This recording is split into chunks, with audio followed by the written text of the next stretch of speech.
चलिए अगले प्रश्न की ओर बढ़ते हैं। भारतीय अंतरिक्ष कार्यक्रम के जनक कौन थे? ऑप्शन है doctor Vikram Ambalal Sarabhai, doctor Satish Dhawan, doctor Homi J Bhabha या फिर doctor Krishnaswamy Kasturirangan. Question number 81, इसका सही उत्तर होगा डॉक्टर विक्रम अंबालाल साराभाई। इनके बारे में अगर हम बात करें तो इन्हें अंतरिक्ष कार्यक्रम के जनक के रूप में तो जाना ही जाता है। इनकोसपार के पहले अध्यक्ष के रूप में इसे जाना जाता है। इनकोसपार का फुल फॉर्म क्या होता है? इनकोसपार का फुल फॉर्म आप कह सकते हैं Indian national committee for space research. इसके पहले अध्यक्ष के रूप में इन्हें चुना गया था। इनकोसपार के को आगे चलकर इसरो बना दिया गया। यह आप याद रखिएगा। इनकोसपार की स्थापना कब हुई है? 1962 में, और 10 साल बाद चलकर इसे इसरो बना दिया गया 1972 में। यह चीज आपको याद रखना है।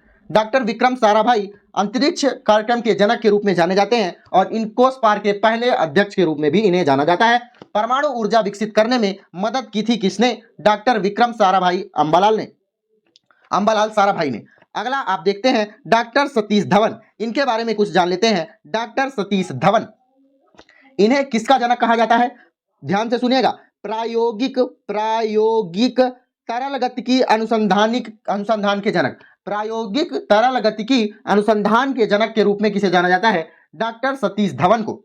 इन्हें इसरो का पहला अध्यक्ष माना जाता है। इसरो का पहला अध्यक्ष कब यह बने थे? 1972 में। इससे पहले इसरो का नाम इनकोसपार था। जैसे कि मैंने आपको बताया, इनकोसपार की स्थापना 1962 में हुई थी। आगे बढ़ते हैं। डॉक्टर होमी जे भाभा, इन्हें भारतीय परमाणु कार्यक्रम के जनक के रूप में जाना जाता है। भारतीय परमाणु कार्यक्रम के जनक के रूप में जाना जाता है डॉक्टर होमी जे भाभा को। भारतीय परमाणु ऊर्जा आयोग के पहले अध्यक्ष यह थे। भारतीय परमाणु ऊर्जा आयोग के पहले अध्यक्ष यही थे। डॉक्टर कृष्णा स्वामी कस्तूरी रंगन कौन थे? 2020 में जो नई शिक्षा नीति आई थी उसके मसौदा तैयार करने वाले पहले व्यक्ति थे डॉक्टर कृष्णा स्वामी कस्तूरी रंगन। ठीक है, ध्यान रखिएगा।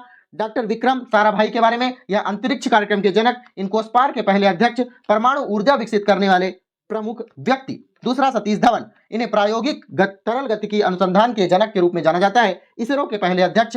भाभा के बारे में भारतीय परमाणु कार्यक्रम के जनक, भारतीय परमाणु ऊर्जा के पहले अध्यक्ष के रूप में आप इन्हें जान सकते हैं। इस तरह से पढ़ा जाएगा तो ज्यादा अच्छा रहेगा।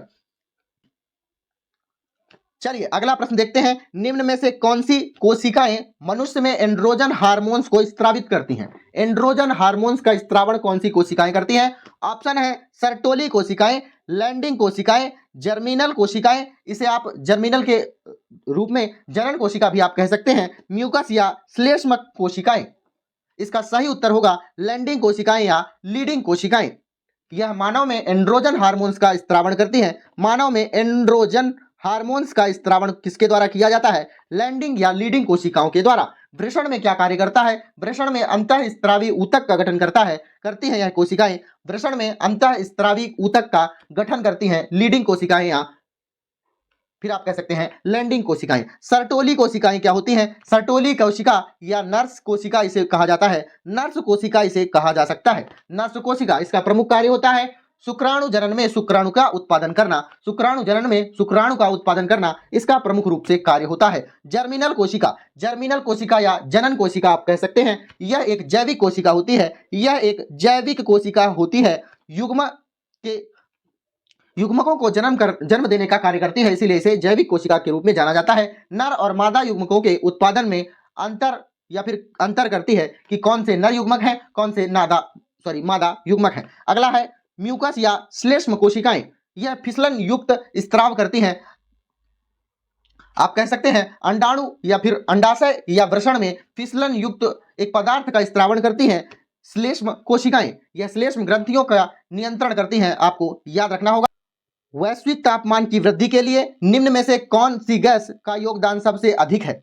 ऑप्शन है carbon dioxide, chlorofluorocarbon, nitrous oxide या मीथेन। सबसे ज्यादा वैश्विक तापमान की वृद्धि में योगदान देता है कौन? Carbon dioxide. Option number A बिल्कुल सही होगा, कार्बन डाइऑक्साइड। इसके बाद मीथेन सबसे ज्यादा योगदान देता है। इसके बाद मीथेन, फिर नाइट्रस ऑक्साइड आप कह सकते हैं, N2O हाइड्रोफ्लोरोकार्बन, HFC हाइड्रोफ्लोरोकार्बन, फिर परफ्लोरोकार्बन, FPFCS कह सकते हैं आप। इस तरह से इसका प्रमुख रूप से श्रृंखलाबद्ध होता है। अगला प्रश्न है मानव शरीर में किस तत्व का प्रतिशत सबसे अधिक होता है? हाइड्रोजन का, नाइट्रोजन का, कार्बन का या ऑक्सीजन का सबसे अधिक तत्व कौन सा पाया जाता है मानव के शरीर में? सबसे ज्यादा ऑक्सीजन पाया जाता है, कितने परसेंट पाया जाता है? यह 65% पाया जाता है। इसके बाद हाइड्रोजन पाया जाता है, हाइड्रोजन कितने परसेंट मानव शरीर में पाया जाता है? 18%। कार्बन पाया जाता है, कितने परसेंट? 10%। और नाइट्रोजन पाया जाता है 4%। आप देख सकते हैं सबसे ज्यादा प्रतिशत किसका होता है? ऑप्शन नंबर डी होगा,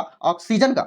अगले प्रश्न की ओर आते हैं। अफीम किस श्रेणी की दवा के अंतर्गत आता है? अफीम का प्रमुख कार्य क्या होता है? मानव के मस्तिष्क और शरीर के बीच में जो संदेश होता है उसे धीमा कर देता है।